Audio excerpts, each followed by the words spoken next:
Μπροστά σε 9 συγγενείς, η μητριά μου με κοίταξε κατάματα και γέλασε ψυχρά. Ο πατέρας σου δεν σου άφησε απολύτως τίποτα. Σε μισούσε για 18 χρόνια, Ρόζι. Μου είπε ο ίδιος στο νεκροκρέβατό του ότι ήσουν η μεγαλύτερη λύπη του. Οι λέξεις έπεσαν σαν χαστούκι. Η γιαγιά μου ανατρίχιασε. Ένας ξάδελφος κοίταξε αλλού. Ο Κάπα Χάλμπρουκ, ο δικηγόρος του πατέρα μου, παρέμεινε σιωπηλός. Άνοιξε έναν σφραγισμένο καφέ φάκελο που έγραφε με κόκκινο κερί το όνομα του πατέρα μου, διάβασε την πρώτη γραμμή και τον έσπρωξε αργά στο τραπέζι προς το μέρος μου. Δεν είπα τίποτα. Τότε ο θείος μου Γκάρετ, ένας άνθρωπος που είχε να μου μιλήσει 13 χρόνια, έσκυψε μπροστά και ψιθύρισε: Ανοίξτε το. Αλλά όχι μπροστά της. Αν το κάνεις, δεν θα συνέλθει ποτέ, νόμιζε ότι είχε κερδίσει. Δεν είχε ιδέα ότι ο νεκρός πατέρας μου μόλις μου είχε δώσει το μαχαίρι για να βάλει τέλος στο 18χρονο ψέμα της. Το όνομά μου είναι Ρόζι Γκοφ. Είμαι 27 ετών. Πριν σας πω τι ήταν μέσα στο φάκελο, κάντε like και εγγραφείτε. Γράψτε τη λέξη αλήθεια στα σχόλια, αν σας έχει πει ποτέ ψέματα κάποιος που υποτίθεται ότι σας αγαπάει. Διαβάζω κάθε σχόλιο. Για να εξηγήσω τι ήταν μέσα σε εκείνο το φάκελο, πρέπει να σας πάω πίσω σε ένα πρωινό Τρίτη στα μέσα Μαρτίου, 10 η ώρα ακριβώς, ένα δικηγορικό γραφείο στην πλατεία Pack Square στο κέντρο του Asheville, στη Βόρεια Καρολίνα. Το κτίριο είναι ένα τριόροφο κόκκινο τούβλο στη γωνία της College Street. Η πλάκα στην πόρτα γράφει: Holbrook & Pemberton, Estates and Trusts. Η εταιρεία βρίσκεται εκεί από τις αρχές της δεκαετίας του 60. Ο παππούς μου γνώριζε τον ιδρυτή, ο πατέρας μου γνώριζε τον Κορνίλιας Χάλμπρουκ από τα 27 του, τη χρονιά που πέθανε ο σύζυγος της γιαγιάς μου, και ο πατέρας μου έγινε ο άντρας της οικογένειας. Έφτασα στο 952. Πάρκαρα στο κατάστρωμα απέναντι. Περπάτησα αργά γιατί δεν ήθελα να είμαι νωρίς και δεν ήθελα να αργήσω. Η μητριά μου ήταν ήδη εκεί. Είχε φτάσει στις 9:30. Η νομική βοηθός μου το είπε αυτό με τόνο τόσο ουδέτερο που κατάλαβα ότι δεν ήταν καθόλου ουδέτερος. Όταν βγήκα στο διάδρομο έξω από την αίθουσα συσκέψεων, η μητριά μου εμφανίστηκε στην πόρτα, με μαργαριτάρια στο λαιμό της. Η μοναδική αλυσίδα που της αγόρασε ο πατέρας μου το 2009. Ποτέ δεν μου είχε χαρίσει κάτι που να κοστίζει πάνω από $70. Άργησες, γλυκιά μου, είπε. Απαλή φωνή, μικρό χαμόγελο. Είπα σε όλους 10 ακριβώς. Έχουμε μια τόσο πολύ άσχολη μέρα, δεν απομακρύνθηκε από την πόρτα. Περίμενα μέχρι να το κάνει. Μέσα στην αίθουσα συνεδριάσεων οι καρέκλες είχαν ήδη διατεθεί. Μικρές τυπωμένες κάρτες με ονόματα. Κυρία Vivian Goff. Χήρα. Δικός της εκτυπωτής. Το δικό της μελάνι. Η κάρτα μου έγραφε Rosie Goff. Μόνο αυτό, δεν αναφερόταν καμία συγγένεια. Η καρέκλα βρισκόταν στην άκρη του τραπεζιού, στην πιο απομακρυσμένη θέση από τον Κάπα Χάλμπρουκ. 9 συγγενείς είχαν ήδη καθίσει: ο Ιστόν, ο ετεροθαλής αδελφός μου, 33 ετών, με ένα ναυτικό σακάκι πολύ στενό στους ώμους, δίπλα του η γυναίκα του, η Μπράια, η μητέρα του πατέρα μου, η Κορντίλια, 84 ετών, με ένα ανοιχτό πράσινο μαντίλι διπλωμένο 2 φορές στα γόνατά της, η αδελφή του πατέρα μου, η Αδελαΐδα, η κόρη της, η Μάριγκολτ, ο θείος μου, ο Γκάρετ, ο γιος του, ο Φόρεστ, και η προθεία Γουίνιφρεντ Λόγκουτ, η τελευταία επιζών ξαδέλφη από τη γενιά της γιαγιάς μου. Ο Γκάρετ καθόταν στην άκρη του τραπεζιού, στη διπλανή θέση από τη δική μου. Δεν το είχε επιλέξει. Η μητριά μου την είχε ορίσει. Ήθελε να είμαστε μαζί για να μας βλέπει και τους δύο ταυτόχρονα. Κάθισα. Δεν του μίλησα. Εκείνος δεν μου μίλησε. Έσπρωξε το ποτήρι με το νερό του προς το μέρος μου κατά μισή ίντσα. Ήταν το πρώτο πράγμα που έκανε προς το μέρος μου εδώ και 13 χρόνια. Ο κύριος Χάλμπρουκ μπήκε ακριβώς στις 10. Ήταν 67 χρονών, ασημένιος, με ανθρακή κοστούμι. Χαιρετούσε τους πάντες με το ονοματεπώνυμό τους. Κάθισε στην κεφαλή του τραπεζιού απέναντι από τη μητριά μου, τοποθέτησε μπροστά του έναν φάκελο και ξεβίδωσε το καπάκι μιας πένας. Ξεκίνησε με το διαδικαστικό άνοιγμα, ημερομηνία θανάτου, απογραφή κληρονομιάς, ορισμός εκτελεστή. Ο πατέρας μου είχε ορίσει τη μητριά μου εκτελεστή στη διαθήκη που είχε υπογράψει το 2012. Ο Κάπα Χόλμπρουκ διάβασε αυτά τα τμήματα με επίπεδη φωνή, τότε η μητριά μου σήκωσε το χέρι της. Σύμβουλε, είπε, πριν διαβάσετε οτιδήποτε. Θέλω απλώς η κόρη μου να ξέρει τι πρόκειται να συμβεί. Ο Κάπα Χόλμπρουκ περίμενε. Ρόζι, γλυκιά μου. Ο πατέρας σου δεν σου άφησε απολύτως τίποτα. Σε μισούσε επί 18 χρόνια. Μου είπε ο ίδιος στο νεκροκρέβατό του ότι εσύ ήσουν η μεγαλύτερη λύπη του. Νομίζω ότι πρέπει να το ακούσεις αυτό από μένα πριν το ακούσεις από το έγγραφο. Η γιαγιά μου ανατρίχιασε. Ήταν μια μικρή κίνηση. Παραλίγο να μου διαφύγει. Οι ώμοι της έσφιξαν κάτω από το πουλόβερ της. Το χέρι της πίεσε το διπλωμένο μαντίλι στο μυρό της. Ήταν στο γραφείο τελετών με τη σωρό του πατέρα μου. Είχε δει τα ιατρικά αρχεία. Ήξερε ότι δεν υπήρχε νεκροκρέβατο, ανατρίχιασε γιατί μόλις είχε ακούσει την ύφη της να λέει ψέματα για το θάνατο του γιού της και δεν μπορούσε ακόμα να το πει δυνατά. Η Μέρα Γκόλτ κοίταξε το χαλί, ο Κάπα Χόλμπρουκ δεν απάντησε. Δεν κοίταξε τη μητριά μου. Δεν κοίταξε εμένα. Έβαλε το χέρι του στο φάκελό του και έβγαλε έναν ξεχωριστό καφέ φάκελο, μικρότερο από τη διαθήκη. Ήταν σφραγισμένος με ένα δίσκο από κόκκινο κερί, το όνομα του πατέρα μου ήταν πατημένο στο κερί με ανάγλυφα γράμματα. Έσπασε τη σφραγίδα. Διάβασε την πρώτη γραμμή, σιωπηλά. Σταμάτησε για μισό δευτερόλεπτο. Μετά μου έσπρωξε τον φάκελο στο γυαλισμένο τραπέζι από καρυδιά, δεν είπε λέξη γι' αυτό, ο Γκάρετ έσκυψε. Ανοίξτε τον, ψιθύρισε, αλλά όχι μπροστά της, πήρε τον φάκελο. Σηκώθηκα όρθιος. Δεν είπα αντίο. Βγήκα από την αίθουσα συνεδριάσεων, ο Γκάρετ με ακολούθησε στο διάδρομο. Στον καθρέφτη με τη χρυσή κορνίζα δίπλα στο ασανσέρ είδα τη μητριά μου να κάθεται ακόμα στην κεφαλή του τραπεζιού. Το χαμόγελό της ήταν ακόμα εκεί, αλλά δεν έφτανε πια στα μάτια της. Για να καταλάβεις γιατί η μητριά μου είπε αυτά που είπε, πρέπει να καταλάβεις τα 18 χρόνια που πέρασε λέγοντας μικρότερες εκδοχές τους. Ο πατέρας μου παντρεύτηκε τη Βίβιαν τον Ιούνιο του 2008. Ήμουν 9 ετών, ο γάμος ήταν μια μικρή τελετή σε κήπο στην πίσω αυλή του σπιτιού μας στο Biltmore Forest, την ήσυχη γειτονιά των παλιών χρημάτων νότια του Άσβιλ, όπου οι άνθρωποι λένε σκληρά πράγματα με απαλές φωνές. Φορούσε ένα λουλουδάτο φόρεμα που διάλεξε η Βίβιαν. Είπε στον πατέρα μου ότι ήταν το φόρεμα που ήθελα. Εγώ ήθελα ένα διαφορετικό. Έμαθα, νωρίς, ότι το να διαφωνούμε για τα ρούχα δεν άξιζε τη συζήτηση που θα ακολουθούσε. Η Βίβιαν γονάτισε δίπλα μου κατά τη διάρκεια της δεξίωσης. Ήταν 38 χρονών. Εγώ ήμουν 9. Ήταν όμορφη με τον προσεκτικό, σκληρό τρόπο των γυναικών που δεν αφήνουν ούτε μια τρίχα να πέσει από τη θέση της. Έβαλε το χέρι της στον ώμο μου και έσκυψε έτσι ώστε τα μάτια της να βρίσκονται στο ίδιο επίπεδο με τα δικά μου. Καρδιά μου, είπε, δεν προσπαθώ να γίνω η μητέρα σου, αλλά ο πατέρας σου. Μας χρειάζεται και τους δύο για να το φροντίζουμε. Μερικές φορές στεναχωριέται όταν σε σκέφτεται. Όταν λοιπόν γίνεται ήσυχος, αυτό συμβαίνει εξαιτία σου, εντάξει. Απλά να είσαι πολύ καλός, κούνησε το κεφάλι μου. Ο Ίστον στεκόταν πίσω της. 14 ετών. Δεν χαμογελούσε, εκείνο το βράδυ κάθισα στο κρεβάτι μου και έγραψα μια κάρτα. Αγαπητέ μπαμπά, λυπάμαι που σε στενοχωρώ μερικές φορές. Θα γίνω καλύτερος. Με αγάπη Ρόζι, τη φράγισα σε έναν φάκελο και τον έβαλα στον πάγκο της κουζίνας για εκείνον. 18 χρόνια αργότερα, θα έβρισκα αυτόν τον φάκελο ακόμα σφραγισμένο σε ένα κουτί στο υπόγειο της μητριάς μου. Δεν τον είδε ποτέ, αυτό ήταν το πρώτο ψέμα. Τα ψέματα μετά από αυτό είχαν διαφορετικές μορφές. Κάποια υπόθηκαν, κάποια μου τα πήραν.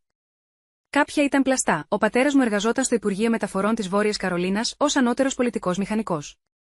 Έλειπε 6 έως 10 ημέρες το μήνα για ταξίδι επιθεώρησης. Από το 2010 έως το 2016, σε κάθε ταξίδι, μου έστελνε μια επιστολή από το ξενοδοχείο. Το ξέρω αυτό τώρα, επειδή ο Κάπα Χάλμπρουκ διατηρεί έναν φάκελο με φακέλους που ο πατέρας μου ανέκτησε από τα σκουπίδια, από τον πάτο ενός εφταριού για σκουπίδια, από το εσωτερικό ενός τηλεφωνικού καταλόγου σε ένα ντουλάπι του διαδρόμου, 12 φάκελοι που μπορώ να αποδείξω. Ίσως και περισσότερους που δεν μπορώ. Κάθε φάκελος είχε διεύθυνση για μένα με το χέρι του πατέρα μου. Κάθε ένας είχε ανοιχτεί κατά μήκος της πτυχής. Καθένας είχε ξανασφραγιστεί από κάποιον που δεν ήξερε από ατμό. Έλαβα 3 γράμματα από τον πατέρα μου μέσα σε 18 χρόνια. Και τα 3 έφτασαν τις εβδομάδες που η μητριά μου ταξίδευε. Αργότερα έμαθα ότι ο πατέρας μου απαντούσε στα γράμματα. Υπήρχαν και άλλα μοτίβα. Ο ετεροθαλής αδελφός μου Ίστον ήταν 6 χρόνια μεγαλύτερός μου. Ήταν ο γιος της Βίβιαν από τον πρώτο της γάμο. Ο πατέρας μου δεν τον υιοθέτησε ποτέ νόμιμα. Αυτό ήταν κάτι που θα μάθαινα στα 23 μου όταν ήρθε με το ταχυδρομείο ένα φορολογικό έντυπο με διεύθυνση προς το γονέα ή τον κηδεμόνα του Ίστον Άσκροφτ. Ήταν πάντα μόνο της Βίβιαν, αλλά είχε εκπαιδευτεί. Όταν ήμουν 11 ετών, ο Ίστον με πλησίασε στην κουζίνα ένα απόγευμα. Κρατούσε μια μπάλα ποδοσφαίρου κάτω από το χέρι του. Με κοίταξε με μια έκφραση που δεν μπόρεσα ποτέ να περιγράψω σωστά. Ο μπαμπάς είπε στη μαμά ότι είπες ότι έφιασε να είχε πεθάνει αυτός αντί για την πραγματική σου μαμά. Είπε. Έκλαψε. Τον άκουσα, δεν το είχα πει αυτό. Ούτε καν το είχα σκεφτεί. Αλλά ήμουν 11 χρονών. Οι λέξεις μπήκαν μέσα μου πριν προλάβω να τις σταματήσω. 2 εβδομάδες αργότερα ο πατέρας μου ήρθε στο δωμάτιό μου και κάθισε στην άκρη του κρεβατιού μου. Γλυκιά μου. Είπε. Έφιασε ποτέ να είχε μείνει η μαμά σου αντί για μένα, δεν μου είχε κάνει ποτέ τέτοια ερώτηση. Ήμουν μπερδεμένη. Η μόνη λέξη που μπόρεσα να βρω ήταν μερικές φορές. Εννοούσα ότι μερικές φορές μου λείπει. Εκείνος άκουσε, μερικές φορές εύχομαι να είχες πεθάνει. Δεν με αποκάλεσε γλυκιά μου για σχεδόν 4 χρόνια. Όταν ήμουν 16 ετών, η μητριά μου έδωσε ένα γράμμα. Ήταν σε κιτρινισμένο χαρτί, με γραφικό χαρακτήρα που έμοιαζε με της μητέρας μου. Είχε ημερομηνία Σεπτέμβριος του 2006, 3 μέρες πριν αυτοκτονήσει η μητέρα μου. Είπε ότι το είχε βρει σε ένα κουτί παπουτσιών. Το διάβασα. Το διάβασα ξανά. Το διάβασα για τα επόμενα 11 χρόνια. Θα σας πω τι έλεγε αργότερα. Αυτή τη στιγμή πρέπει να ξέρετε μόνο τι πίστευα για 11 χρόνια. Πίστευα ότι η μητέρα μου είχε αυτοκτονήσει εν μέρει επειδή ο πατέρας μου δεν την αγαπούσε και εν μέρει επειδή ούτε αυτός με αγαπούσε και ότι ήθελε να το ξέρω. Αυτό ήταν το πιο βαθύ ψέμα που μου είπε ποτέ η μητριά μου. Τα υπόλοιπα ψέματά της ήταν αρχιτεκτονική που χτίστηκε γύρω από αυτό το ψέμα. Υπήρχαν επίσης τα χρήματα. Ο πατέρας μου άνοιξε ένα UTMA, ένα λογαριασμό επιμέλειας για παιδιά, για μένα όταν ήμουν 5 ετών, το χρηματοδοτούσε προσεκτικά για χρόνια. Η μητριά μου, μετά το γάμο, έγινε η de facto οικονομική διαχειρίστρια του σπιτιού. Μεταξύ 2010 και 2015, υπέγραψε 9 αναλήψεις από τον ελόγω λογαριασμό. $42.800 συνολικά. Η υπογραφή σε κάθε απόδειξη έγραφε ΓΑΦ. Ο γραφικός χαρακτήρας δεν ήταν. Ήμουν παιδί δημόσιου σχολείου. Δεν είχα $8.000 σε έξοδα εκπαίδευσης σε ένα μόνο έτος. Ποτέ δεν έλαβα ούτε μια δεκάρα από αυτά τα χρήματα. Αυτά ήταν τα 18 χρόνια που έλεγε ότι ο πατέρας μου με μισούσε. Αυτά ήταν τα 18 χρόνια που έγραφε τη δική του πλευρά της ιστορίας για αυτόν και έκαιγε κάθε σελίδα που προσπαθούσε να στείλει πίσω. Αφού φύγαμε με τον Γκάρετ από το δικηγορικό γραφείο, καθίσαμε στο Toyota Tacoma του στο πάρκινγκ για σχεδόν 1 λεπτό χωρίς να μιλήσουμε. Το φορτηγό ήταν παλιό. 2014. Την ίδια χρονιά. Το ίδιο χρώμα. Το ίδιο μοντέλο με αυτό που οδηγούσε ο πατέρας μου. Υπάρχει ένα μέρος στη Χίγουτ? Είπε τελικά ο Γκάρετ. Το μουλάρι είναι κακό. Η θάλαμη είναι ιδιωτική. Θα ήθελα να σε κεράσω πρωινό. Έχω κάτι να σου πω. Περιμένω 13 χρόνια να το πω, κούνησα το κεφάλι μου. Οδήγησε. Δεν άνοιξε το ραδιόφωνο. Δεν μιλήσαμε για 8 λεπτά, όταν καθίσαμε στον πίσω θάλαμο, δεν παρήγγειλε. Σπρώχνει το μενού στην άκρη. Με κοίταξε. Δεν με κοίταξε αλλού. Τον Ιούλιο του 2013, είπε, πήγα στο σπίτι του πατέρα σου για να το βοηθήσω να καθαρίσει το υπόγειο. Ήταν πάνω στην κουζίνα. Κατέβηκα μόνος μου. Πέρασα από το πίσω μέρος των ραφιών αποθήκευσης. Η μητριά σου ήταν σε ένα τραπέζι με χαρτιά και το κουτί με τα πράγματα της μητέρας σου ανοιχτό μπροστά της. Είχε το γράμμα της μαμάς σου, το αληθινό, στο αριστερό της χέρι. Το αντέγραφε. Αργά. Ανίχνευε το γραφικό χαρακτήρα, την παρακολουθούσα για 40 δευτερόλεπτα. Παραλίγο να της πω κάτι ευγενικό. Σκέφτηκα ότι της έλειπε η μαμά σου. Μετά είδα τι έγραφε, έκανε μια παύση. Δεν ήταν αυτό που είχε γράψει η μαμά σου, κρατούσα το φλιτζάνι του καφέ και με τα 2 χέρια. Δεν το σήκωσα, γύρισα πίσω στον επάνω όροφο, είπε. Κάθισα με τον πατέρα σου. Δεν του το είπα εκείνο το βράδυ. Του το είπα 2 εβδομάδες αργότερα. Δεν φαινόταν έκπληκτος. Φαινόταν κουρασμένος. Έμοιαζε με έναν άνθρωπο που περίμενε κάποιον να επιβεβαιώσει αυτό που ήδη ήξερε. Το ρώτησα τι είπε ο πατέρας μου. Μου ζήτησε να του δώσω χρόνο, είπε ο Γκάρετ. Είπε ότι ήθελε να το χτίσει με το σωστό τρόπο. Είπε ότι αν την αντιμετώπιζε τότε, εκείνη θα έκαιγε κάθε χαρτί στο σπίτι και δεν θα είχε καμία απόδειξη. Είπε ότι θα σιγουρευόταν ότι θα είχες κάθε πόρτα που θα χρειαζόσουν πριν ανοίξει αυτή που θα πονούσε περισσότερο. Πήρε μια αργή ανάσα, γονάτισε στην κουζίνα. Ρόζι, ο πατέρας σου, που ποτέ δεν γονάτισε για κανέναν. Γονάτισε σε αυτά τα λευκά πλακάκια και μου ζήτησε να του δώσω χρόνο. Μη είπε, αφήστε με να τελειώσω το ρόλο του πατέρα της, χρησιμοποίησε αυτές τις λέξεις. Είπα εντάξει.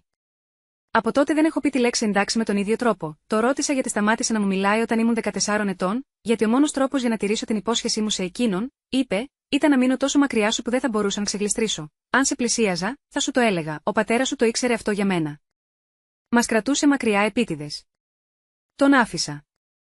Αυτό είναι το κομμάτι με το οποίο πρέπει να ζήσω. Έβαλε το χέρι του στην τσέπη του παλτού του και άφησε ένα μικρό φάκελο στο τραπέζι ανάμεσά μας, μικρότερο από αυτόν που μου είχε δώσει ο Κάπα Χάλμπρουκ, στο μέγεθος της παλάμης μου.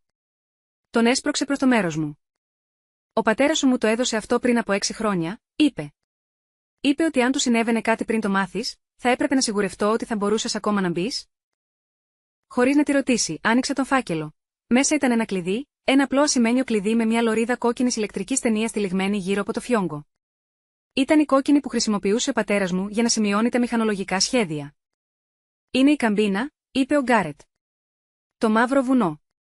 Υπάρχει μια δεύτερη κλειδαριά για την οποία δεν έχει κλειδί. Έκλεισα το χέρι μου γύρω από το κλειδί. Δεν ήμουν ακόμα έτοιμη να ανοίξω το καφέ φάκελο, αλλά είχα αρχίσει να καταλαβαίνω ότι ο πατέρας μου δεν είχε ετοιμάσει έναν φάκελο. Ετοίμαζε ένα δίκτυο, και οι άνθρωποι σε αυτό το δίκτυο κρατούσαν την αναπνοή τους για πολύ καιρό. Γύρισα σπίτι εκείνο το απόγευμα.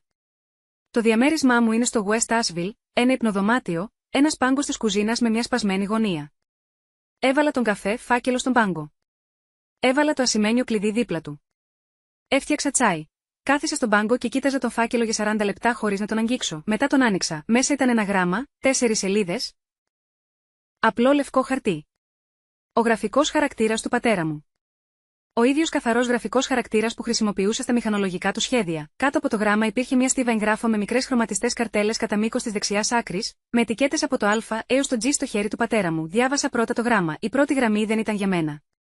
Ήταν προς τον Κάπα Χάλμπρουκ. Έγραφε: Συμβούλιο, σας παρακαλώ να μην το διαβάσετε αυτό δυνατά στο ίδιο δωμάτιο με τη γυναίκα μου. Αυτός ήταν ο λόγος που το είχε διαβάσει σιωπηλά. Γι' αυτό το είχε περάσει από το τραπέζι σε μένα. Ο πατέρας μου του το είχε πει, η επιστολή προς εμένα ξεκινούσε από τη δεύτερη παράγραφο. Ρόζι, αν το διαβάζεις αυτό, εγώ έχω φύγει και έχεις έρθει να μάθεις αυτό που σου άφησα. Περιμένω ότι το δωμάτιο στο οποίο θα το ανοίξεις αυτό θα είναι γεμάτο από ανθρώπους που έχουν άποψη για το τι σου χρωστάω. Θα ήθελα να τους αγνοήσεις όλους αυτούς, συμπεριλαμβανομένων και αυτών που αγαπάς, και να διαβάσεις αυτό που ακολουθεί με τη δική σου ταχύτητα. Το καλοκαίρι του 2013, ο θείος σου μου είπε τι είχε δει να κάνει η Βίβιεν. Από εκείνη την ημέρα και μετά, εργάστηκα προς την κατεύθυνση αυτού του φακέλου. Λυπάμαι που έπρεπε να είναι ένας φάκελος. Θα προτιμούσα να σας τα έλεγα όλα αυτά στο δείπνο, θα προτιμούσα πολλά πράγματα. Θέλω να σας πω τι έκανα, με τη σειρά που το έκανα, ώστε να καταλάβετε γιατί άργησα τόσο πολύ να φτάσω σε εσάς. Τα κατέγραψα σαν ένα χρονοδιάγραμμα έργου, το καταπίστευμα το 2018, το ταξί πράγματι το 2020, η θηρίδα ασφαλείας, η ένορκη βεβαίωση που υπέγραψε πέρυσι με την ημερομηνία και το συμβολεογράφο, εξήγησε το καθένα σε γλώσσα επίπεδης μηχανικής. Μου είπε που να βρω τα έγγραφα. Μου είπε τι είχε λάβει εντολή να κάνει ο Κάπα Χάλμπρουκ. Μου είπε τι είχε ζητηθεί από τον Γκάρετ να σιωπήσει. Μου είπε τα ονόματα των ανθρώπων που βοηθούσαν αθόρυβα. Η τελευταία παράγραφος ήταν σύντομη. Προσπάθησα, με κάθε τρόπο που ήξερα, να σε βρω. Δεν ήξερα πάντα τι λέγονταν στο όνομά μου. Ελπίζω να με συγχωρήσετε που δεν κατάλαβα νωρίτερα. Δεν με έχασες. Ήμουν πάντα εδώ. Διαβάστε αυτό όταν είστε έτοιμοι. Μπαμπά, 18 Σεπτεμβρίου 2024. Ποτέ δεν χρησιμοποίησε τη λέξη αγάπη γραπτός. Δεν ήταν τέτοιος άνθρωπος. Ο τρόπος που το έλεγε ήταν: δουλεύω για αυτό το φάκελο, φύσα το γράμμα κάτω. Κοίταξα τα έγγραφα. Υπήρχαν 7 καρτέλες, καρτέλα Α, πιστοποίηση του αμετάκλητου καταπιστεύματος, με ημερομηνία 4 Νοεμβρίου 2018. Δικαιούχος, Rosie MNGFF. Σώμα, $1.285.000. Καρτέλα Β, εγγυητική πράξη, ιδιοκτησία Black Mountain, καταγεγραμμένη στις 21 Απριλίου 2020, Κομιτεία Bankham, παραχωρητής, Edmund H. Goff, Sol, δικαιούχος, Rosie M. Goff. Καρτέλα Γ, κλειδί θηρίδας ασφαλείας, First Citizens Bank, Pack Square Branch, αριθμός θηρίδας 2018. Καρτέλα Δ, αποδεικτικά στοιχεία USPS, 6 φάκελοι, σφραγίδα 2010 έως 2016, σφραγίδες αλλοιωμένες. Καρτέλα Ε, έλεγχος ανάληψης UTMA, 9 δελτία. Σύνολο $42.800. Καρτέλα Σίγμα ΤΑΦ. Ένορκη βεβαίωση του Edmund H. Goff, επικυρωμένη στις 18 Σεπτεμβρίου 2024. Καρτέλα Ζ. Ανοίγει μόνο με την παρουσία δικηγόρου. Δεν άνοιξα την καρτέλα Ζ. Μου είχε ζητήσει να μην το κάνω. Θα το τηρούσα αυτό, όπως και εκείνος στήρισε την υπόσχεσή του να περιμένει μέχρι να είμαι έτοιμος. Στο πίσω μέρος του φακέλου υπήρχε μια Polaroid που δεν είχα δει ποτέ. Είμαι 11 ετών στη φωτογραφία. Κάθομαι στα ξύλινα σκαλοπάτια της καλύβας στο μαύρο βουνό και γελάω με κάτι εκτός κάμερας. Τα μαλλιά μου είναι στο πρόσωπό μου. Τρώω ένα κράκερ με φεστικό βούτυρο. Στο πίσω μέρος, με τα γράμματα του πατέρα μου, η ηλικία μας 11 ετών. Καμπίνα. Είναι εντάξει, αυτή ήταν η γραμμή που με λύγησε. Όχι η κληρονομιά. Όχι η εμπιστοσύνη. Όχι η πράξη. Είναι εντάξει. Έτσι πίστευε.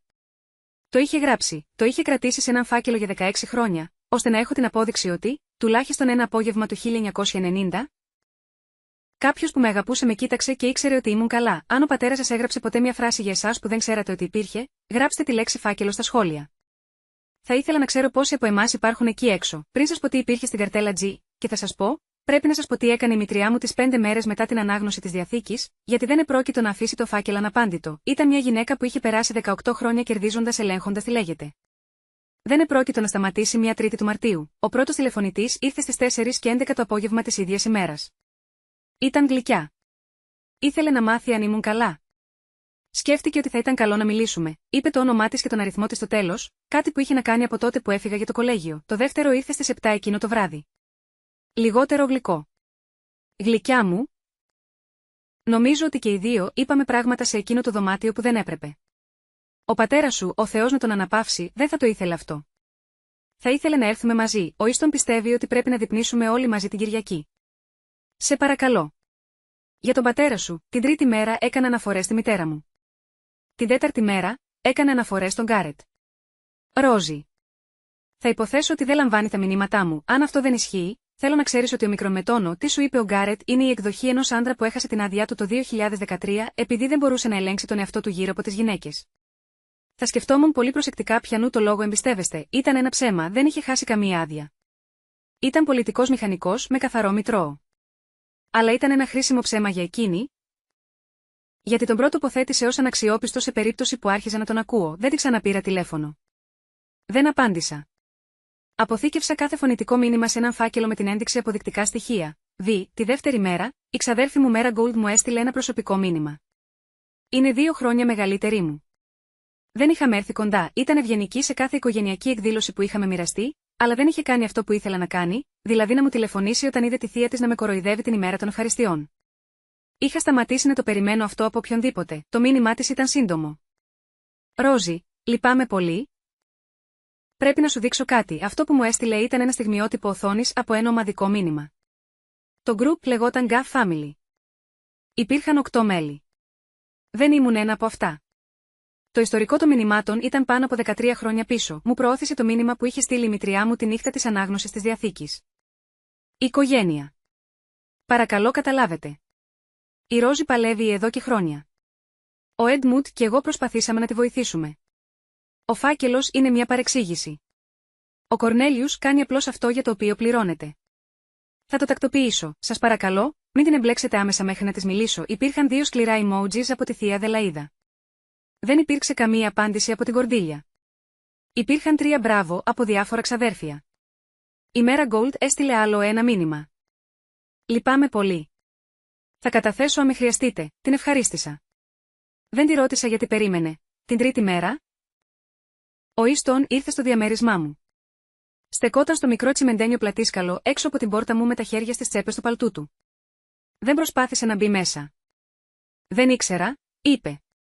Ξέρω ότι αυτό λένε όλοι, αλλά δεν ήξερα για τα γράμματα. Δεν ήξερα για την εμπιστοσύνη. Δεν ήξερα για το λογαριασμό σου. Ήξερα ότι η μαμά ήταν, ήξερα ότι έλεγε πράγματα. Την άφησα, δεν σου ζητάω να το συγχωρέσεις αυτό. Απλώς, δεν θα είμαι στη δεύτερη συνάντηση, ο μικρομετώνο τι και αν αξίζει έβγαλε κάτι από την τσέπη του παλτού του. Ένα μικρό ξύλινο άλογο. Το χρώμα είχε φθαρεί στη σέλα. Ο πατέρας μου το είχε σκαλίσει για τα έκτατα γενέθλιά μου. Είχα να το δω από τότε που ήμουν 7 χρονών. Η μητριά μου είχε πει ότι το είχα χάσει κατά τη διάρκεια της μετακόμισης. Το βρήκα στο υπόγειο πριν από 2 χρόνια, είπε ο Easton. Έπρεπε να σου το είχα δώσει τότε. Σου το δίνω τώρα, το άφησε στο κεφαλόσκαλο. Γύρισε και πήγε πίσω στο αυτοκίνητό του. Κράτησα το ξύλινο άλογο για 20 λεπτά πριν το βάλω σε ένα ράφι. Την τέταρτη μέρα, τηλεφώνησε η γιαγιά μου. Ήταν 84 ετών. Είχα να την ακούσω 3 χρόνια. Το τηλεφώνημα ήρθε στις 3 το απόγευμα, την ίδια ώρα που την έπαιρνε πάντα ο πατέρας μου. Ο Έντμουντ μου τηλεφωνούσε κάθε Κυριακή στις 3 το απόγευμα. Εδώ και 26 χρόνια, μου κάνει πάντα την ίδια ερώτηση. Σου τηλεφώνησε η Ρόζι μαμά, είπε. Του είπα ότι θα της πω ότι με ρώτησε, ποτέ δεν σου το είπα. Νόμιζα ότι ήταν πιο εύκολο. Έκανα λάθος. Θα ήθελα να σε γνωρίσω. Όταν θα είσαι έτοιμη, όχι πριν, δεν έκλαψε. Δεν ζήτησε συγγνώμη. Δεν μου ζήτησε να τη συγχωρήσω. Μου είπε τι είχε συμβεί, και μετά περίμενε να αποφασίσω τι να κάνω με αυτό. Της είπα ότι θα ερχόμουν να τη δω όταν έκλεισα το τηλέφωνο. Πήγα στο μπάνιο και κοίταξα τον εαυτό μου στον καθρέφτη για πολλή ώρα. Η μητριά μου δεν είχε συνειδητοποιήσει ότι ο φάκελος δεν ήταν ο μόνος. Υπήρχαν φάκελοι παντού τώρα. Έφταναν σε διάφορες μορφές. Τηλεφωνήματα, στιγμιότυπα κειμένου, παιχνίδια στο υπόγειο, κυριακάτικα τηλεφωνήματα. Το ψέμα δεν ξετυλίγονταν απλώς. Ξεδιπλώνονταν και οι άνθρωποι που είχαν διπλωθεί μέσα σε αυτό. Ο Κάπα Χάλμπρουκ μου τηλεφώνησε το πρωί του Σαββάτου για να προγραμματίσει μια κατηδίαν συνάντηση. Δεν ήθελε να είναι παρούσα η μητριά μου, ήθελε να με ξεναγήσει σε κάθε έγγραφο του φακέλου, σιγά-σιγά, πριν από τη δεύτερη επίσημη συνάντηση που είχε ορίσει το γραφείο του για την επόμενη Πέμπτη. Συναντηθήκαμε την επόμενη Τρίτη στις 2 το μεσημέρι. Ο Γκάρετ ήρθε μαζί μου. Καθίσαμε σε 2 καρέκλες απέναντι από το γραφείο του. Στον τοίχο πίσω του υπήρχε μια σπρώμαυρη φωτογραφία του πατέρα μου και της μητέρας μου την ημέρα του γάμου του το 2002. Η μητέρα μου γελούσε. Ο πατέρας μου την κοιτούσε. Όχι την κάμερα. Δεν είχα ξαναδεί ποτέ τη φωτογραφία. Ο Κάπα Χόλμπρουκ την είχε τραβήξει ο ίδιος. Δεσποινής Γκοφ, είπε, εκπροσωπώ την οικογένειά σας από το 1991. Εκπροσώπησα προσωπικά τον πατέρα σας από τότε. Δεν εκπροσωπούσα την κυρία Γκάου. Δεν θεωρώ αυτή τη διάκριση ως μια τεχνική λεπτομέρεια, τη θεωρώ ως το λόγο ύπαρξης αυτής της εταιρείας. Θα σας εξηγήσω κάθε μέσο. Έβαλε πρώτα μπροστά μου τα χαρτιά για το καταπίστευμα με την ησυχία του. Μου εξήγησε τι ήταν το αμετάκλητο καταπίστευμα με απλά λόγια. Χρησιμοποίησε μια σύγκριση που δεν θα ξεχάσω ποτέ. Ένα αμετάκλητο καταπίστευμα είναι μια νομική οντότητα ξεχωριστή από τον πατέρα σας. Την ημέρα που το χρηματοδότησε, το Νοέμβριο του 2018, αυτά τα περιουσιακά στοιχεία έπαψαν να είναι δικά του. Δεν μπορούσε πλέον να τα δώσει στη μητριά σας. Δεν μπορούσε πλέον να αλλάξει γνώμη. Δεν μπορούσε να τα πάρει πίσω ούτε καν αν το ήθελε. Επέλεξε να τα θέσει εκτός της δικής του εμβέλειας, ώστε να μην μπορούν να σας τα πάρουν. Η Βόρεια Καρολίνα το σέβεται αυτό σταθερά. Το καταπίστευμα δεν υπόκειται στη Διαθήκη. Η Διαθήκη είναι, νομικά, αυτό που ο πατέρας σας ήθελε να δει η κυρία Γκάφ. Το καταπίστευμα είναι αυτό που πραγματικά δημιούργησε για εσάς. Ρώτησα ποιοι ήταν οι συγκαταπιστευματοδόχοι. Ο θείος σας και αυτή η εταιρεία, είπε. Ο θείος σας συμφώνησε το 2018. Ο πατέρας σας ήθελε δύο άτομα που εμπιστευόταν με διαφορετικούς τρόπους να υποχρεούνται να ενεργούν από κοινού. Ήταν καλός σχεδιασμός. Ο πατέρας σας το σχεδίασε με τον τρόπο που σχεδίαζε τις γέφυρες. Μετά μου έδειξε το συμβόλαιο της καλύβας. Μου εξήγησε τη δίκαιη διανομή σύμφωνα με την νομοθεσία της Βόρειας Καρολίνας. Εξήγησε ότι η περιουσία που αγοράστηκε πριν από το γάμο είναι χωριστή περιουσία, αν παραμείνει χωριστή. Ο πατέρας σας αγόρασε την καλύβα το 1996, είπε. 2 χρόνια πριν γεννηθείς εσύ, 6 χρόνια πριν γνωρίσει τη μητέρα σου. Δεν έβαλε ποτέ το όνομα της μητριάς σας. Το 2020 μεταβίβασε το συμβόλαιο σε εσάς ως δώρο με τον αρχικό χαρακτήρα χωριστής περιουσίας άθικτο. Η μητριά σας δεν έχει καμία συζυγική αξίωση. Προσπάθησε, το 2022, να τον πείσει να βάλει δεύτερη υποθήκη στην καλύβα. Εκείνος αρνήθηκε εγγράφος. Έχω το email. Έσπρωξε ένα τυπωμένο φύλλο στο γραφείο. Το θέμα ήταν καμπίνα, έτοιμα. Η απάντηση του πατέρα μου, με ημερομηνία 14 Μαρτίου 2022, ήταν μια μόνο πρόταση. Αυτό το ακίνητο δεν είναι στο τραπέζι. Σας παρακαλώ να μην το θέσετε ξανά. Ο πατέρας σας ήξερε, από το 2022, ότι του απέμεναν ίσως 3 χρόνια, είπε ήρεμα ο Κάπα Χόλμπρουκ. Μετά από αυτό κινήθηκε πιο γρήγορα. Δεν ήξερε ότι ο πατέρας μου ήξερε ότι ήταν άρρωστος. Καρδιολογικά, αθόρυβα. Δεν μου το είχε πει. Ούτε σε εκείνην το είχε πει. Το είχε πει στον δικηγόρο του και στον καρδιολόγο του.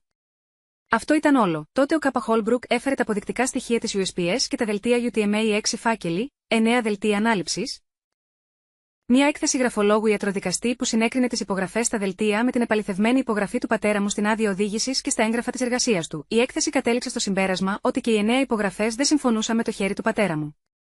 Προσδιορίσε το χέρι της Vivian ως πιθανή ταύτιση σε 7 από τις 9. Από ποινικής άποψης, δήλωσε ο Κάπα Χόλμπρουκ, πολλά από αυτά είναι πλέον εκτός της εμβέλειας της ποινικής δίωξης. Ο Ομοσπονδιακός νόμος για την παρεμπόδιση της αλληλογραφίας, τίτλος 18, τμήμα 1702, έχει όριο 5 ετών. Οι περισσότερες από τις συμπεριφορές είναι παλαιότερες από αυτό, αστικά δεν είναι. Ο πατέρας σας προετοιμάστηκε αναλόγως. Υπάρχουν αξιώσεις στη διάθεσή σας. Απάτη. Σκόπιμη πρόκληση συναισθηματικής οδύνης. Αποκατάσταση της UTMA. Οι αστικές αγωγές δεν απαιτούν ποινική εμπλοκή. Το αν έχετε όρεξη για κάτι τέτοιο είναι διαφορετικό ζήτημα από το αν έχετε λόγους. Ρώτησα για την καρτέλα G. Αυτό είναι το πιο βαρύ κομμάτι, είπε. Ο πατέρας σας μου είπε τι περιείχε. Ζήτησε να μην το ανοίξεις μόνος σου. Δεν θα το ανοίξω χωρίς εσένα. Θα ήθελα να το ανοίξω τώρα. Ύστερα έβαλε το χέρι του σε έναν δεύτερο φάκελο, μικρότερο, σκληρόδετο, που βρισκόταν στη γωνία του γραφείου του. Άπλωσε 3 έγγραφα στο τραπέζι. Πριν ανοίξουμε την καρτέλα G, είπε, θέλω να δείτε κάτι ξεχωριστό. Η μητριά σας έχει δηλώσει 2 φορές τώρα, κατά την ανάγνωση της διαθήκης και σε ένα φωνητικό μήνυμα που έλαβε χθες η βοηθός μου, ότι ο πατέρας σας της μίλησε τις τελευταίες ώρες του. Έχω εδώ τον φάκελο εισαγωγής στο νοσοκομείο της Αποστολής για τις 5 Φεβρουαρίου, το δελτίο αποστολής της πυροσβεστικής υπηρεσίας του Άσβιλ από εκείνο το πρωί, τη σημείωση του θεράποντος ιατρού. Ο πατέρας σας δεν ανταποκρινόταν από τη στιγμή του εγκεφαλικού επεισοδίου και μετά. Κλίμακα κόμματος Γλασκόβης 3 στη σκηνή, δεν ανέκτησε ποτέ τις αισθήσεις του. Δεν θα μπορούσε να πει τίποτα σε κανέναν. Θα διατηρήσω αυτά τα αρχεία. Εσείς θα αποφασίσετε αν θα τα παρουσιάσετε. Είπε τις λέξεις ο ιατρικός φάκελος δεν υποστηρίζει και έσπρωξε το φάκελο προς το μέρος μου. Τον έκλεισα χωρίς να το διαβάσω περαιτέρω. Ήξερα, εκείνη τη στιγμή, Τι θα τον έκανα? Θα περίμενα, εκείνο το βράδυ, μόνο στο διαμέρισμά μου, κάθισα στον πάγκο της κουζίνας και έβαλα 2 επιστολές δίπλα-δίπλα κάτω από τη λάμπα. Το γράμμα στα αριστερά ήταν αυτό που κουβαλούσα από τα 16 μου χρόνια. Εκείνο που μου είχε πιέσει στο χέρι η μητριά μου ένα Σάββατο, τον Απρίλιο του 2015, αφού μου είπε ότι το είχε βρει σε ένα κουτί παπουτσιών που φοβόταν να ανοίξει. Το χαρτί ήταν κιτρινισμένο. Ο γραφικός χαρακτήρας ήταν στρογγυλός. Η πρώτη γραμμή έγραφε «Ρόζι». Λυπάμαι πολύ, το γράμμα στα δεξιά ήταν η καρτέλα G. Περιείχε 3 πράγματα. Μια ένορκη βεβαίωση του πατέρα μου με ημερομηνία 18 Σεπτεμβρίου 2024, στην οποία ανέφερε ότι η μητριά μου είχε, κατά την παρατήρησή του, αντικαταστήσει το πρωτότυπο της τελευταίας επιστολής της μητέρας μου με μια πλαστογραφία που είχε συντάξει η ίδια το 2013, μια ένορκη βεβαίωση του Dr. Olive Thurston, ψυχιάτρου της μητέρας μου για 3 χρόνια πριν από το θάνατό της, η οποία βεβαιώνει ότι είδε προσωπικά τη μητέρα μου να γράφει το πρωτότυπο γράμμα στις 11 Σεπτεμβρίου 2006 και ότι διάβασε το περιεχόμενό του, και ένα μόνο φύλλο χαρτιού, πιο εύθραυστο από το άλλο, με γραφικό χαρακτήρα που δεν έβγαζε βρόχο όπως η εκδοχή που είχα μεταφέρει. Διάβασα πρώτα την ένορκη βεβαίωση του Dr. Thurston. Στην τελευταία μας συνεδρία στις 11 Σεπτεμβρίου 2006, η κυρία Γκοφ έγραψε ένα γράμμα στην κόρη της. Μου το διάβασε δυνατά. Η επιστολή ανέφερε ρητά ότι η απόφασή της ήταν αποτέλεσμα μη θεραπευμένης ασθένειας, ότι δεν έφταιγε ο σύζυγός της και ότι δεν έφταιγε η κόρη της. Η επιστολή που την είδα να γράφει δεν είχε καμία ομοιότητα με το έγγραφο που μου έδειξε ο Έντμαν Γκοφ το Σεπτέμβριο του 2024. Η ημερομηνία στην ένορκη βεβαίωση ήταν 4 ημέρες αφότου ο πατέρας μου είχε υπογράψει τη δική του. Τότε διάβασα την πραγματική επιστολή. Ήταν 7 γραμμές. Ο γραφικός χαρακτήρας ήταν ασταθής. Το χαρτί ήταν σχεδόν άχρωμο τώρα, το ρόδινο χρώμα μου. Είμαι τόσο κουρασμένη και δεν ξέρω πώς να το σταματήσω. Δεν φταίει ο πατέρας σου. Ήταν ευγενικός. Ούτε εσύ φταίς γι' αυτό. Είσαι 7 χρονών και είσαι τέλεια. Είμαι άρρωστος εδώ και πολύ καιρό, περισσότερο από όσο ζεις εσύ. Φρόντισε το για μένα. Κοριτσάκι μου. Μαμά, άφησα το γράμμα κάτω. Επί 11 χρόνια διάβαζα λάθος γράμμα. Κάθισα ακίνητη για πολλή ώρα. Ο βραστήρας είχε βράσει 2 φορές. Δεν το είχα προσέξει. Η λάμπα είχε ζεσταθεί κάτω από την παλάμη μου. Το τηλέφωνο μου βούιζε και βούιζε στο διπλανό δωμάτιο. Δεν το είχα κοιτάξει. Σκέφτηκα πολλά πράγματα εκείνη την ώρα. Σκέφτηκα ότι η μητέρα μου ήταν 25 ετών όταν γεννήθηκα και 32 όταν πέθανε. Σκέφτηκα ότι τώρα ήμουν 5 χρόνια μεγαλύτερος από μικρομετών ότι ήταν ποτέ εκείνη. Σκέφτηκα πως είχε περάσει την τελευταία της συνεδρία γράφοντας, με το χέρι, τη φράση. Ήταν ευγενικός. Σκέφτηκα τον πατέρα μου που διάβασε την πλαστή έκδοση για πρώτη φορά το 2013 και δεν μου το είπε γιατί δεν μπορούσε ακόμα να αποδείξει τι είχε συμβεί. Σκέφτηκα τα 11 χρόνια που είχα περάσει αποφεύγοντας όταν προσπαθούσε να αγγίξει τον ώμο μου, τα 11 χρόνια που είχα περάσει αφήνοντας τις κλήσεις του να πηγαίνουν στον τηλεφωνητή. Τα 11 χρόνια που είχα περάσει πιστεύοντας ότι είχε αγαπήσει τη μητέρα μου λιγότερο από όσο της άξιζε και εμένα λιγότερο από όσο μου άξιζε. Ήταν ο δεύτερος άνθρωπος στη ζωή μου που με αγαπούσε, και τον είχα θρηνήσει όσο ήταν ακόμα ζωντανός. Η πλαστογραφία ήταν το χειρότερο ψέμα που είχε πει ποτέ η μητριά μου, γιατί δεν είχε κλέψει μόνο τον πατέρα μου από μένα, είχε κλέψει και τον τρόπο με τον οποίο θυμόμουν τη μητέρα μου. Νομίζω ότι εκείνη ήταν η στιγμή που κατάλαβα τι είχε ψιθυρίσει ο Γκάρετ στην αίθουσα συνεδριάσεων. Αν το κάνεις, δεν θα συνέλθει ποτέ. Δεν μιλούσε για τη μητριά μου, μιλούσε για το δωμάτιο. Η δεύτερη επίσημη συνάντηση ορίστηκε για το επόμενο Σάββατο στις 10 το πρωί. Στην ίδια αίθουσα συνεδριάσεων. Οι ίδιοι 9 συγγενείς, ο Κάπα Χάλμπρουκ είχε ζητήσει να είναι όλοι παρόντες. Είχε πει στο δικηγόρο της μητριάς μου, ένα νεαρό δικηγόρο από τη Σάρλοτ ονόματι Κάπα Τάλμποτ, ο οποίος δεν γνώριζε το Άσβιλ και δεν ήξερε πως κινείται η κομιτεία Μπάνκοπ, ότι θα υπήρχαν πρόσθετα έγγραφα στο τραπέζι. Δεν είχε περιγράψει τι. Η μητριά μου έφτασε με τον Κάπα Τάλμποτ στις 9:40. Φορούσε μια διαφορετική σειρά μαργαριταριών. Εγώ έφτασα στις 9:58. Κάθισα στα δεξιά του Κάπα Χάλμπρουκ αυτή τη φορά. Ο Γκάρετ πήρε την καρέκλα στα αριστερά μου. Η Κορντίλια, η γιαγιά μου, μπήκε ακριβώς στις 10 χωρίς το πράσινο μαντίλι στην αγκαλιά της. Κάθισε απέναντι από τη μητριά μου. Δεν κοίταξε αλλού. Αυτή η συνάντηση είναι στα πρακτικά, είπε ο Κάπα Χόλμπρουκ. Ο δικηγόρος της κυρίας Γκούφης ζήτησε να συζητηθούν ορισμένα έγγραφα. Ο δικηγόρος της κυρίας Γκαφ, ο ίδιος, συμφώνησε. Κάθε έγγραφο θα εξεταστεί με τη σειρά. Θα διαβάσω, δεν θα επιμεληθώ. Κάθε διάδικος μπορεί να μιλήσει αφού τελειώσω. Ξεκίνησε με το καταπίστευμα. Διάβασε την πιστοποίηση του αμετάκλητου καταπιστεύματος αργά, σελίδα προς σελίδα. Κατονόμασε την ημερομηνία, το σώμα, τον δικαιούχο, τους συνδιαχειριστές, τον συμβολεογράφο. Τη σελίδα υπογραφής. Χρησιμοποίησε την ίδια επίπεδη φωνή που είχε χρησιμοποιήσει για να διαβάσει τη διαθήκη 3 εβδομάδες νωρίτερα. Η μητριά μου διέκοψε 2 φορές.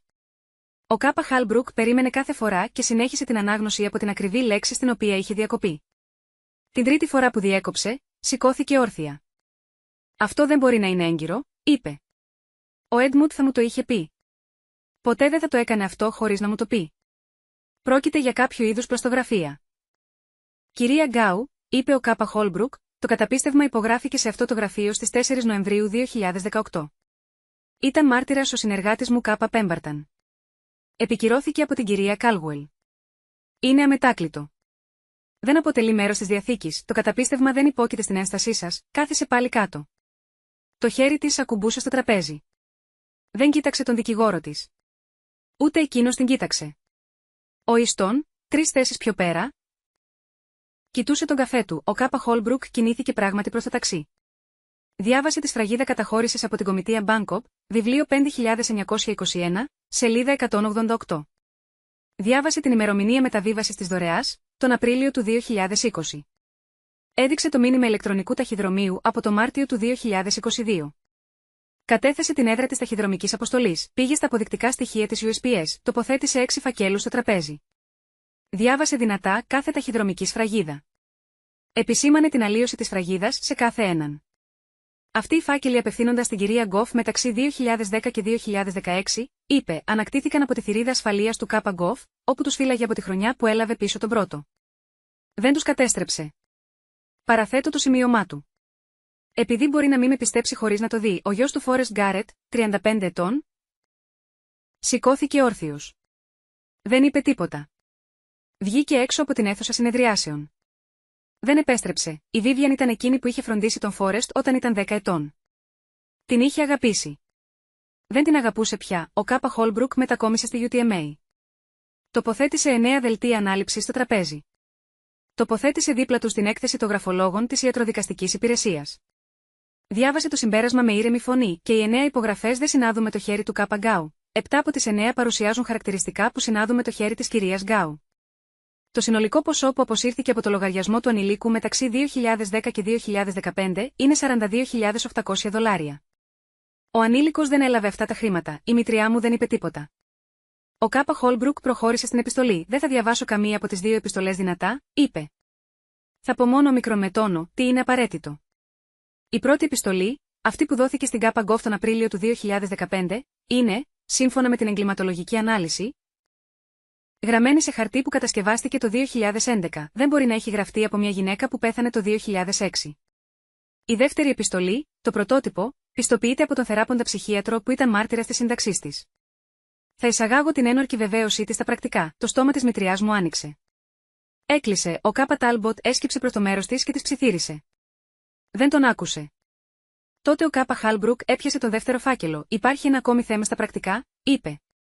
Η κυρία Γκοφ έχει δηλώσει δημοσίως, μεταξύ άλλων και σε αυτό το γραφείο στις 17 Μαρτίου, ότι ο μακαρίτης ο σύζυγός της επικοινωνούσε μαζί της στο νεκροκρέβατό του. Έχω εδώ τα αρχεία του νοσοκομείου Μίσιον και το δελτίο της πυροσβεστικής διάσωσης του Άσβιλ για τις 5 Φεβρουαρίου. Ο Κάπα Γκαφ δεν ανταποκρινόταν από τη στιγμή του εγκεφαλικού επεισοδίου και μετά. Δεν ανέκτησε ποτέ τις αισθήσεις του. Δεν υπήρξε συζήτηση στο νεκροκρέβατο. Το σημειώνω αυτό για τα πρακτικά. Η Μπράια, η σύζυγος του Ίστον, σηκώθηκε όρθια. Βγήκε έξω. Δεν επέστρεψε, ο Ίστον κοίταξε τη μητέρα του. Δεν κοίταξε αλλού. Την κοίταξε για πρώτη φορά μετά από 18 χρόνια σαν να την έβλεπε επιτέλους. Η Κορντίλια σηκώθηκε. Ήταν 84 ετών. Δεν ύψωσε τη φωνή της. Δεν κοίταξε κανέναν άλλο εκτός από τη μητριά μου. Βίβιεν, είπε, θα έχεις φύγει από το σπίτι του γιού μου μέχρι το τέλος της εβδομάδας. Ζήτησα από τον δικηγόρο μας να συντάξει μια ειδοποίηση.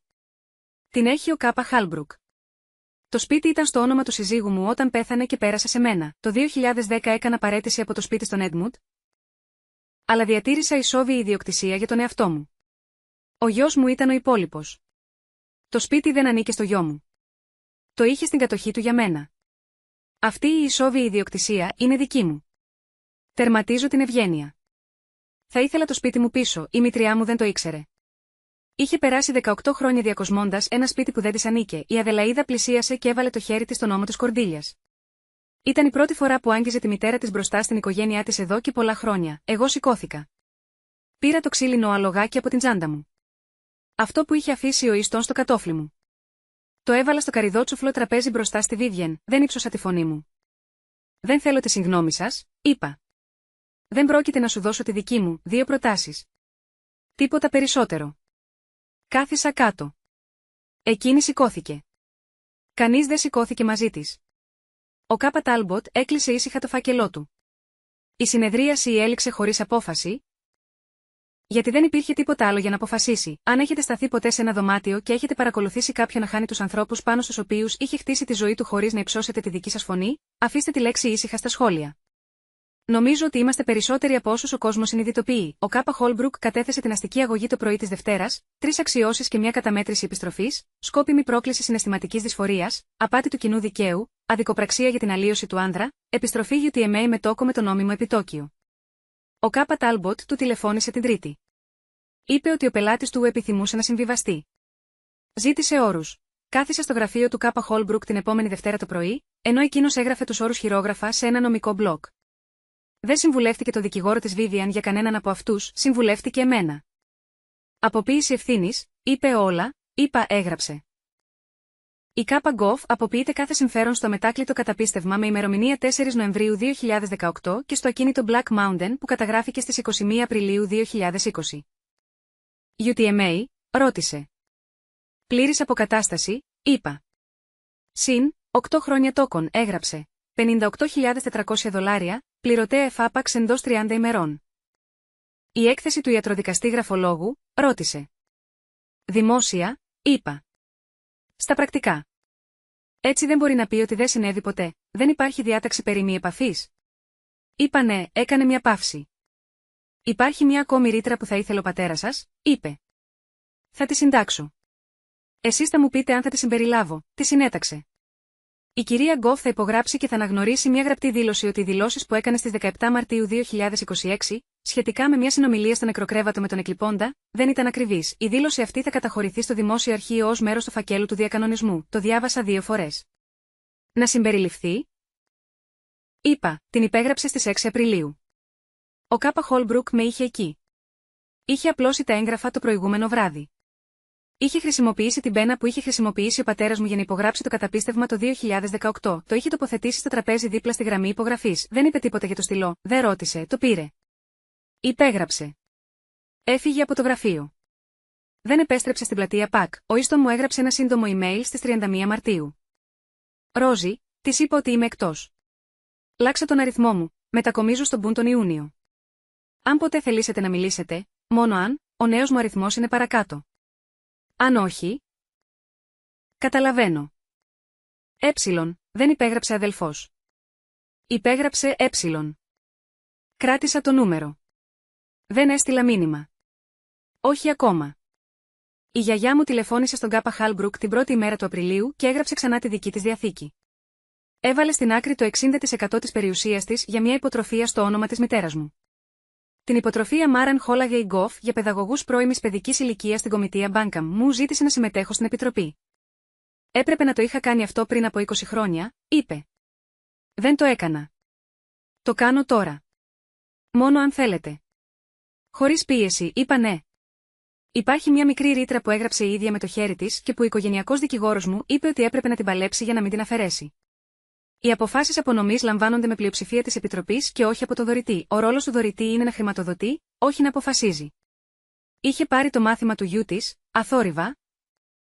Χωρίς να το πει, η κοινότητα του Άσβιλ είναι μικρή. Το χτισμένο δάσος είναι μικρότερο. Η φήμη ταξιδεύει με τον προσεκτικό, έμεσο τρόπο που πάντα κινούνταν τα χρήματα σε αυτό το τμήμα της πόλης. Η εφημερίδα Citizen Times δημοσίευσε ένα τετράστιχο άρθρο στις 9 Απριλίου υπό τον τίτλο «Νομικές ανακοινώσεις και διακανονισμοί». Δεν μας ανέφερε το όνομά μας, έγραφε. Μια παλιά οικογένεια του Biltmore Forest κατέληξε σε ιδιωτικό διακανονισμό σχετικά με την περιουσία ενός βετεράνου του Γκντότ. Οι λεπτομέρειες είναι σφραγισμένες. Το συμβούλιο του ενός μέρους δήλωσε μόνο. Η οικογένεια δεν αναμένει περαιτέρω δημόσιες διαδικασίες. Ζητήθηκε από τη Vivian να πάρει επαόριστον άδεια από το Asheville Country Club. Η φράση που χρησιμοποίησε η Επιτροπή των Μελών ήταν να σας δοθεί χρόνος και ιδιωτικότητα.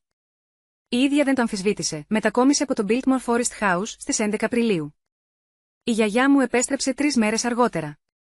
Το σπίτι είχε χτιστεί από τον προπάπο μου το 1949, ήταν η πρώτη φορά μετά από 18 χρόνια που ανήκε, πλήρως, στην οικογένεια για την οποία είχε χτιστεί. Η οικογένεια που μου είχαν πει ότι υπήρχε, δεν υπήρξε ποτέ. Η οικογένεια που πραγματικά είχα άρχισε να εμφανίζεται στους χώρους όπου ήταν το ψέμα. Το πρωί της 11ης ημέρα του Απριλίου, ο Γκάρετ με πήρε στις 9. Οδήγησε. Κάθισα στο κάθισμα του συνοδηγού της Τακόουμα. Πήραμε τον I-40 ανατολικά από το Asheville. Η διαδρομή μέχρι το Black Mountain διαρκεί 25 λεπτά, όταν ο δρόμος είναι καθαρός. Ήταν καθαρός εκείνο το πρωί. Νωρίς την άνοιξη. Τα σκυλόδεντρα μόλις άρχιζαν να φυτρώνουν. Δεν είπε πολλά. Ούτε κι εγώ. Άνοιξε το ραδιόφωνο για πρώτη φορά μετά την ανάγνωση της διαθήκης, ένα σταθμό bluegrass που άρεσε στον πατέρα μου. Δεν το είπε. Το ήξερα.